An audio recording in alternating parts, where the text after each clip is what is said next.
Downed, The Disappearance of Amelia Earhart, 1937. Amelia Earhart saw her first airplane at the age of 11, when her father Edward took her to the Iowa State Fair in the summer of 1908. The plane that was on display was made of wood and rusty metal. Earhart may not have known it then, but it was the beginning of a lifelong passion for flying. In December 1917, Earhart went to visit her sister Muriel in Toronto, Canada, for Christmas. After seeing wounded soldiers in the streets, she decided to become a Red Cross volunteer. She worked in the kitchen and dispensary at Spadina Military Hospital until just after the war ended on November 11, 1918. Some of the patients were veterans who were pilots, and they told Earhart stories about the Royal Flying Corps. During World War I, planes were initially used for reconnaissance, then as bombers, and finally as fighter planes to attack or protect other types of planes. She was fascinated with flying and would watch former patients practice at the military airfield at nearby Arbor Heights. When Earhart visited her parents in Los Angeles in 1920, air shows had become a popular form of entertainment. She often brought her father along whenever she went to see them, but she was not satisfied as a mere spectator, and soon she began taking flying lessons.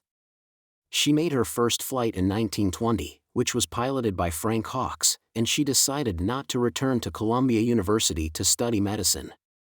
She had found her passion in life. Pioneering female pilot Nita Snook gave Earhart flying lessons, and in 1921 Earhart made her first solo flight in a Kinner Airster. Later that year she crash-landed in a cabbage patch. The accident may have put her off cabbages, but it didn't dampen her enthusiasm for flying. 13 months after her first solo flight, Earhart scraped together the savings from her job at a telephone company and pawned her few valuable possessions to buy her first airplane. The Kinner Canary was her 25th birthday present to herself. She earned her pilot's license in May 1923 and quickly set an altitude record for women, flying at a height of 14,000 feet. She shrugged it off, saying, "I really wouldn't have cared about the record except it may help Bill Kinner sell his planes." In 1925, Earhart went to Boston with her mother and sister after their parents' troubled marriage ended. She sold her plane and bought a yellow convertible sports car. Another stint at Columbia University made her realize that medicine was not for her. She found a job as a social worker at a Boston community center called Dennison House, helping immigrants integrate into the community, but she continued to fly in her spare time and joined the National Aeronautics Association's local chapter. One afternoon in April 1928, the telephone rang at Dennison House. The man on the other end said he was looking for someone who might be interested in doing something for aviation even though there was some danger involved.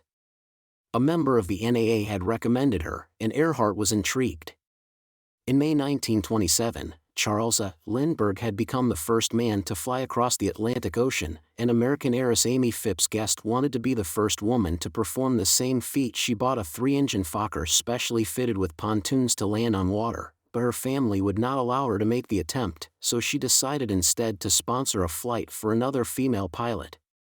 However, the woman would abe a passenger on the plane. She asked her friend, prominent publisher George Palmer Putnam, to lead the search for the right woman.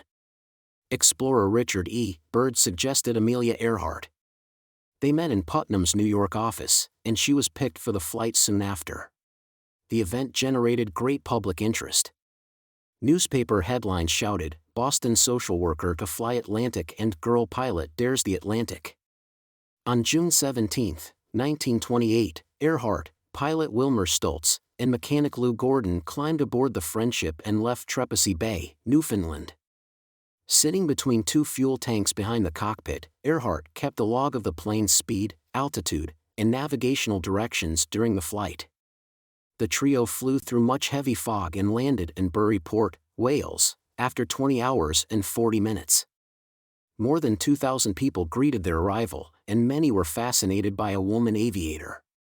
Earhart stressed to reporters that she was not at the controls on the flight, yet she was the one who captured the public's attention.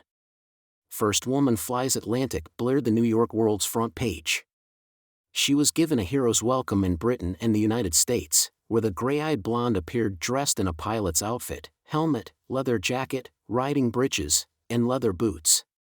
The flight fueled Earhart's desire to fly the Atlantic herself. She wanted to promote the role of women in aviation and prove their ability as pilots. Opportunities to make or break new records were plentiful, and she intended to take them.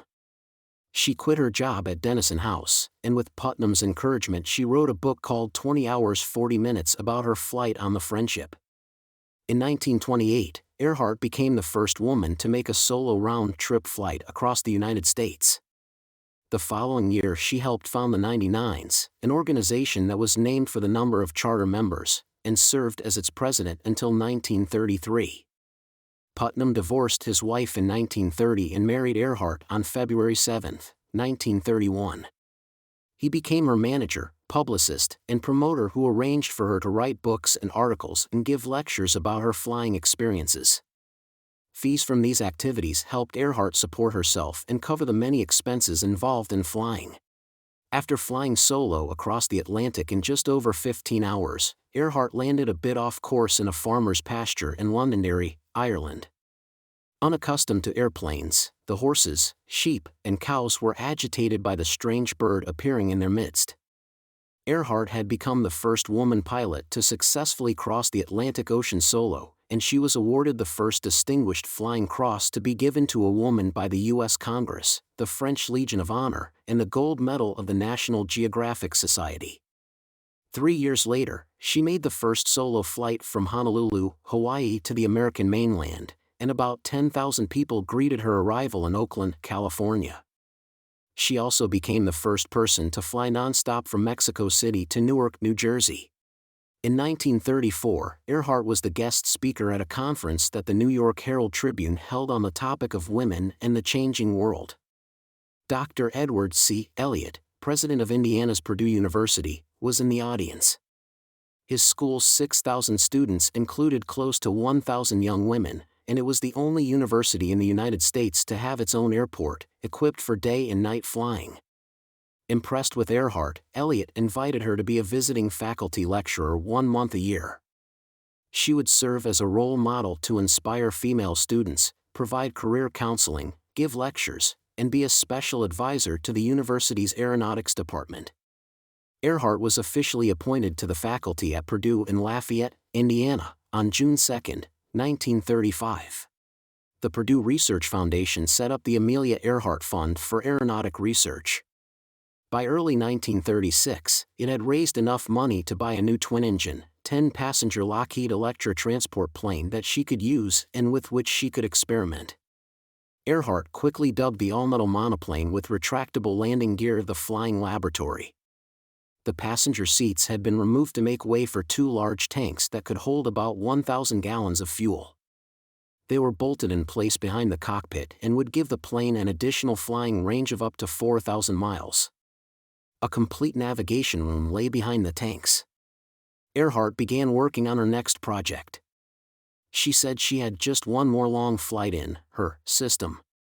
Although men had flown around the world, she planned to take a route along the equator because it was the longest route and had never been attempted.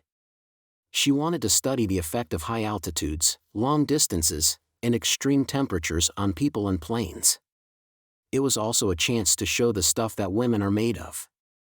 As Earhart explained, there was my belief that now and then women should do for themselves what men have already done, and occasionally what men have not done, thereby establishing themselves as persons, and perhaps encouraging other women toward greater independence of thought and action. After her final long flight, she planned to settle down and only fly for fun, for traveling to lecture tours, or to conduct research at Purdue. The longest trip of Earhart's life would require careful and intense planning. Former U.S. Navy Commander Clarence S. Williams was hired to prepare the maps and navigational charts, including the compass courses, distances between points, and the precise times at which to change directions.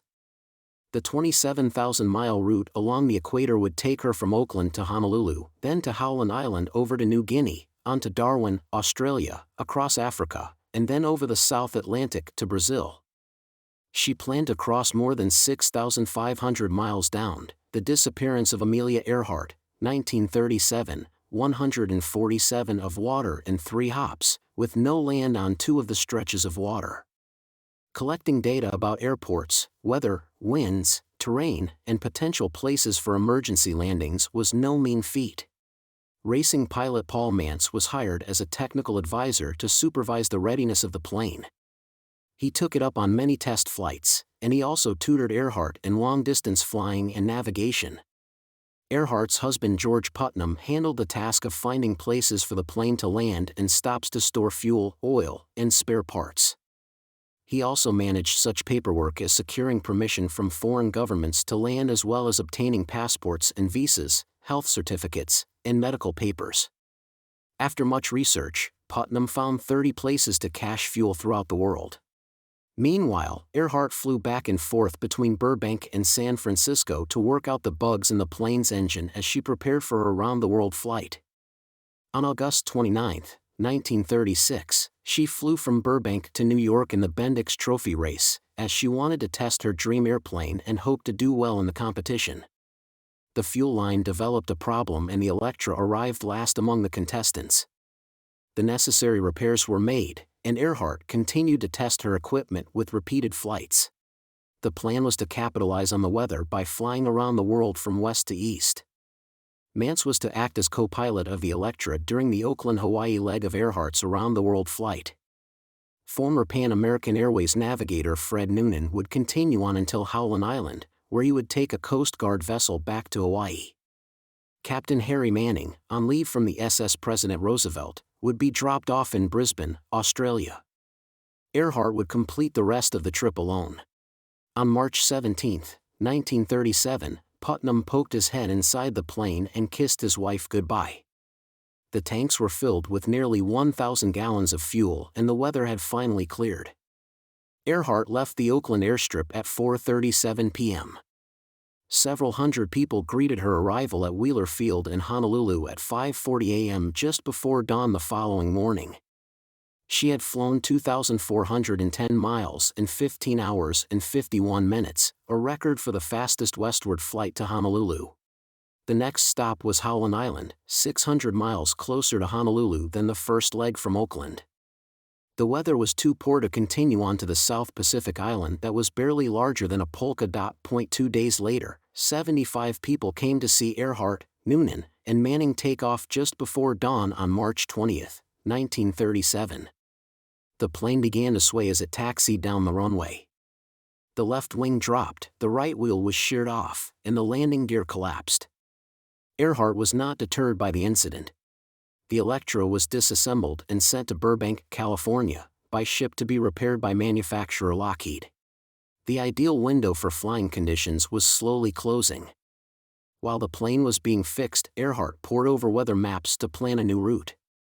She needed to complete the Caribbean and African legs of the trip by the middle of June to avoid bad weather, and she decided to journey east instead of west because the seasonal weather conditions would be more favorable. She also thought that flying from Burbank to Miami would give her a chance to test the repaired Electra. After that, she would fly down the coast of South America and across to Africa before continuing on to Asia, Australia, and the South Pacific before finally landing in California. Arrangements were made to have a Coast Guard vessel stationed at tiny Howland Island so that the Electra could use its presence to detect the ship's radio signals, find the landing strip that had been built especially for the flight, and refuel. Manning's leave had expired, and he needed to return to his ship, so Noonan was pressed into service as navigator. On May 21, 1937, Earhart and Noonan took off from Burbank, with Putnam and mechanic Bo McNeely on board. One of the plane's engines caught fire when they landed in Tucson, Arizona, but it was quickly extinguished. The crew continued on to Miami without further incident, where final preparations for the round-the-world trip began. One ongoing problem with the modern flying laboratory was its inadequate communication system. The Electra's 50-watt radio transmitter and receiver could only extend about 500 miles under normal conditions. It was also not powerful enough for direction finders located on the ground or on ships at sea to get a fix on the plane's location. The distance between New Guinea and Howland Island was 2,556 miles. Howland to Hawaii was another 1,940 miles. With few pieces of land in between these locations, some radio stations would clearly be more than 500 miles apart. A trailing wire at least 250 feet long would fill the communications gap. Earhart was not fond of the solution, as it meant that she had to reel out the wire every time she was airborne, just as she was simultaneously flying the plane. Concerned about overloading the plane with too much weight, Earhart decided to remove the 250-foot trailing wire antenna. She also left behind the Morse key for the marine frequency radio because she believed that she and Noonan could not operate a Morse code key quickly enough to justify carrying the extra weight. Instead, she would rely on voice broadcasts of her position at a daytime frequency of 6,210 kilocycles and nighttime frequency of 3,105 kilocycles. 500 people came out to see Earhart leave on her final flight. At 5:56 a.m. on June 1, 1937, Earhart and Noonan took off from Miami on the first leg of their long voyage. Before leaving, she told reporter Carl Allen, "As far as I know, I've got only one obsession, a small and probably feminine horror of growing old, so I won't feel completely cheated if I fail to come back." The Silver Electra arrived in Puerto Rico, its first stop, in time for lunch 1,000 miles later. The next day the flying duo awakened at 4 a.m. and headed to South America. Although Noonan had flown this route before as a navigator with Pan American, it was Earhart's first experience flying over the jungle. The thought of an emergency landing in the tangle of brush made her shudder. Fortunately, she never had to find out. They stopped in Carapito, Venezuela, and Paramaribo, now Suriname. They made the first of 3 crossings of the equator on their way to Fortaleza, Brazil, and a final refueling stop in Natal. The longest flight on that leg was from Paramaribo to Fortaleza, when Earhart crossed 1,628 miles of jungle and ocean in 10 hours. Then they began their transatlantic crossing to Africa. Earhart was usually awake by 4 a.m. and averaged 5 hours of sleep a night. The Electra did not have an intercom system between pilot and navigator. During the flights, she and Noonan communicated by passing each other notes that were fastened to a fishing line and traveled from the cockpit to the table where Noonan worked out navigational calculations. While flying across the Atlantic, Earhart passed 2 Air France mail planes but wasn't able to communicate with either one because they were equipped with a telegraph code key only. This system was considered more reliable than the microphone voice transmission system aboard the Electra. Earhart arrived in French West Africa, now Senegal, in late afternoon on June 7, after flying for 13 hours and 22 minutes. She flew to Gao, Mali, 3 days later, covering 1,140 miles in less than 8 hours. Drums of fuel with her name on them waited for her there. Then she flew over the Sahara to Fort Lamy, now N'Djamena, in Chad, onto El Fasher in Sudan and Asay in Ethiopia. The stops allowed Earhart to refuel the plane and check her equipment. On June 15, Earhart crossed the Red Sea and the Arabian Sea to Karachi, Pakistan. The 2,000-mile flight was completed in 13 hours and 20 minutes. Putnam phoned his wife from New York, 8,274 miles away, to see how she was doing. She and Noonan enjoyed some leisure time, taking 2 camel rides during their 2 days in Karachi, before they flew on to Calcutta, traveling through monsoons and air currents that pushed her plane up and down. She took off again from a waterlogged runway at Calcutta's Dum Dum Airport, and they managed to navigate through walls of water to reach the airport at Akyab. Then they flew blind through a downpour to Rangoon and on to Singapore. By the time Earhart reached Bandung, Java, Bandung, Indonesia, she had flown 20,000 miles in more than 135 hours. It was from there that she spoke to her husband for what would be the last time. They planned to see each other again in California by the 4th of July. In their longest stretch yet, they would be flying over the Pacific Ocean for 2,556 miles to Howland Island without touching down. There were no landmarks and few islands to guide them. Howland, which was so tiny that it would be a challenge to find, was located in the middle of the Pacific, nearly halfway between Honolulu and Australia. The island is 2 miles long and 3/4 of a mile wide and has a maximum elevation of 25 feet. The Coast Guard cutter Itasca was sent from San Diego, and it anchored off Howland on June 23, 1937, to guide Earhart and Noonan. The Ontario was stationed between La and Howland, and the Swan was stationed halfway between Howland and Honolulu. Once Earhart was more than 500 miles from La, she would no longer be able to contact New Guinea by radio. She would have to stay on course throughout the night before she could use signals from the Itasca to get a radio bearing on Howland Island and land the Electra. The 250-foot trailing wire antenna that she had left behind in Miami would have allowed her to communicate with the Itasca from much farther away than the loop antenna on the Electra allowed. Another issue was that Noonan had developed problems calibrating his chronometers, which meant that he would need to rely on star sights for celestial navigation. They needed clear weather to allow him to take readings from the sun during the day and the stars at night. An error of 1 degree in following the compass could take them off course by as much as 40 miles. Mother Nature was not on their side either. Weather reports called for headwinds of 20 to 30 knots, rain squalls, and overcast skies. This would make it difficult, if not impossible, to take celestial readings. To compound the problem, the government maps that Clarence Williams had used to plot Earhart's course were inaccurate and placed Howland 7 miles northwest of its actual location. William K. Thompson, commander of the Itasca, provided Earhart with weather reports for Australia and New Guinea and across the Pacific to the American West Coast. However, he needed to know when and how she planned to communicate with his ship after she left La. He forwarded a message to her in La asking what frequencies she preferred to use and at what intervals she would be communicating.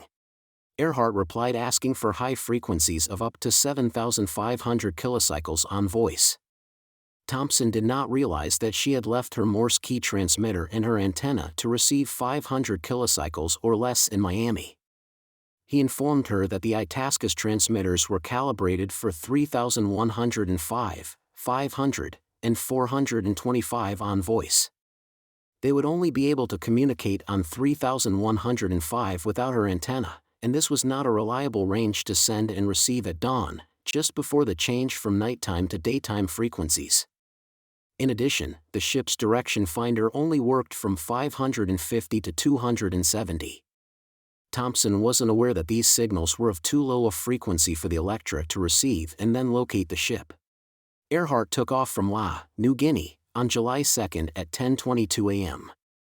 She had 1,150 gallons of fuel on board, which was enough to fly 4,000 miles under ideal conditions. The airport's radio operator Harry Balfour remained in touch with her for the next 7 hours. She radioed her position at 5:20 p.m., and that was the last contact he had. The Electra was expected to pass over the Ontario, in an area where the weather was good until nightfall, but a severe squall hit that lasted until dawn. 3 men on the ship kept watch for the Electra while the radio operator stood by, but nothing more was heard from Earhart again until after midnight on Howland.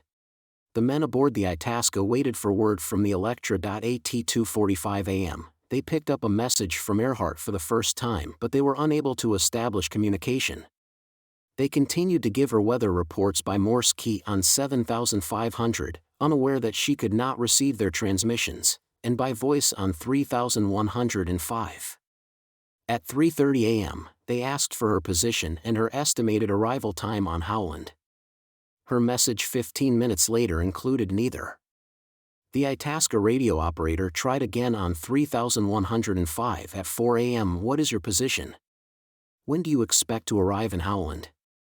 We are receiving your signals. A garbled response arrived nearly an hour later. At 6:15 a.m. Earhart called in on schedule and requested a bearing on 3,105 kilocycles. She estimated that she was about 200 miles from Howland Island. She whistled into her microphone, but it was difficult to distinguish the sound from that of Pacific radio reception at dawn. Radio operator Frank Cipriani could not get a fix on her location to let her know precisely where Howland was in relation to the Electra. Half an hour later, Earhart asked that Itasca take a bearing on them and said that she was about 100 miles out. She made noise in her microphone and reception was clear, but she was on the air too briefly for the direction finder to get a bearing on the Electra. At 7:18 a.m. they broadcast to her by voice on 3,105. cannot take bearing on 3105. Very good. Please send on 500 kilocycles, or do you wish to take bearing on us? There was no answer. At 7:42 a.m., Earhart called in. We must be on you but cannot see you, but gas is running low, she said. Been unable to reach you by radio. We are flying at altitude 1,000 feet. The Itasca's operators confirmed on radio frequencies 3105 and 500 that they had received her last message. They heard her voice again a minute later. Earhart calling Itasca, she said. We are circling but cannot hear you. Go ahead on 7,500 either now or on schedule time on half hour. At 8 a.m. the Itasca sent out a long series of signals to help the Electra get a bearing. We are receiving your signals but are unable to get a minimum for a bearing, Earhart said. Please take a bearing on us and answer with voice on 3105. She had now been in the air for 20 hours. In none of her messages did she provide her position, her course, her speed, or her estimated time of arrival, but she should have arrived on Howland by now. The Itasca could not take a bearing on 3105 because its direction finder worked only up to 500 kilocycles. The ship's operators transmitted and listened on different wavelengths including 7,500, but to no avail. Earhart's last message was heard at 8:44 a.m. on 3,105 kilocycles. We are in a line of position 156 to 337. Will repeat message.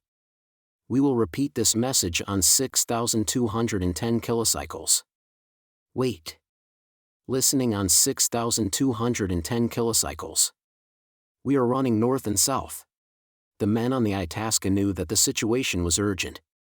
They replied immediately and continued to transmit and listen on all the frequencies they thought she might use.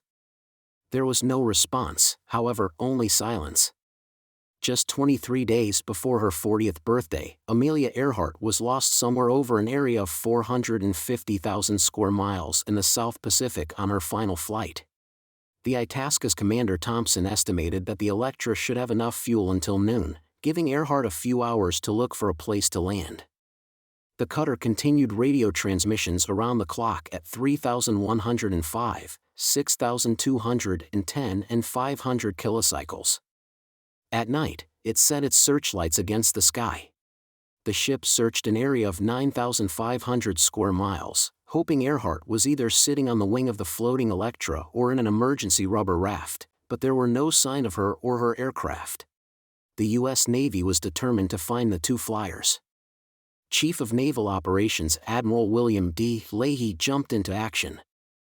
For 16 days, 10 ships and 65 planes combed more than 250,000 square miles of the Pacific for signs of Earhart, Noonan, and wreckage of the Electra.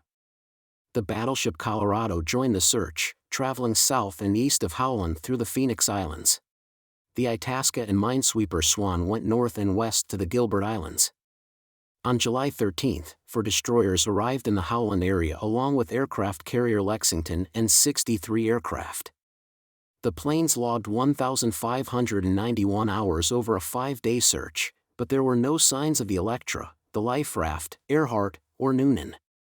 On July 19, 1937, the Navy called off the search. Earhart was declared legally dead 18 months after she disappeared, but rumors about her fate persisted.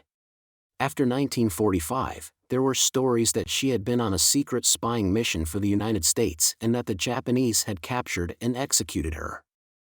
Another rumor was that she had flown off course and was still alive on a tiny Pacific island. The myth about Earhart being captured by the Japanese during an American spy mission began with a 1943 Hollywood film Flight to Freedom starring Rosalind Russell. The heroine of the fictional story was a famous female pilot, clearly meant to be Earhart, who volunteers for a secret mission. She deliberately gets lost during the Pacific flight to give the U.S. Navy a reason to search Japanese islands for suspected fortifications that they were not allowed to build as part of the League of Nations mandate. 3 years after the film appeared, Josephine Blanco said that a decade earlier, when she was 11 years old, she had seen an American woman pilot and a tall man on Saipan in the Marianas. Blanco was riding her bicycle toward Tanapag Harbor at about noon one day when she saw a silver plane crash land in the harbor. The American woman, everyone said. At the time, the Japanese didn't hesitate to shoot anyone that they believed was spying on them. A crowd gathered by the water as the short-haired woman flyer and her male companion were led away by Japanese soldiers. The two were taken to a clearing and shot. However, it is most likely that Earhart ran out of fuel within 100 miles off Tiny Howland Island and disappeared into the sea.